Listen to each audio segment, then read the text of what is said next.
ખેડબ્રહ્મા શહેરમાં પ્રજાપતિ સમાજ દ્વારા ક્રિકેટ ટુર્નામેન્ટનું આયોજન કરાયું। ખેડબ્રહ્મા શહેર પાસે આવેલ કોલેજ ગ્રાઉન્ડમાં 27 વર્ષીય ગોળ પ્રજાપતિ સમાજ દ્વારા ક્રિકેટ ટુર્નામેન્ટનું આયોજન કરવામાં આવ્યું છે। આ ટુર્નામેન્ટમાં 16 ટીમોએ ભાગ લીધો તો ફાઇનલ વિજેતા ટીમને ટ્રોફી એનાયત કરવામાં આવશે।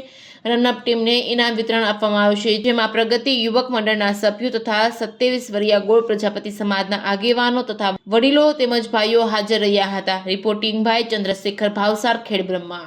27 વર્ષીય ગોળ પ્રજાપતિ સમાજના યુવા ટીમે એક ક્રિકેટ ટીમ સ્પર્ધાત્મક ક્રિકેટ ટીમનું આયોજન કરેલ છે અને 27 ગામની દરેક ગામની એક ટીમ એવી ટીમ અહીંયા આયોજન કરેલ છે અને એ આજથી શરૂઆત કરેલ છે અને સમાજમાં એકતાનું એક પ્રતીક ઊભું થાય એના માટે આ ક્રિકેટ રમાડવામાં આવે છે અને યુવાનો બધા એકઠા થાય અને સમાજના સારા કાર્ય કરે એવું આશાથી આ બીજા વર્ષમાં શુભ કાર્ય થઈ રહેલ છે।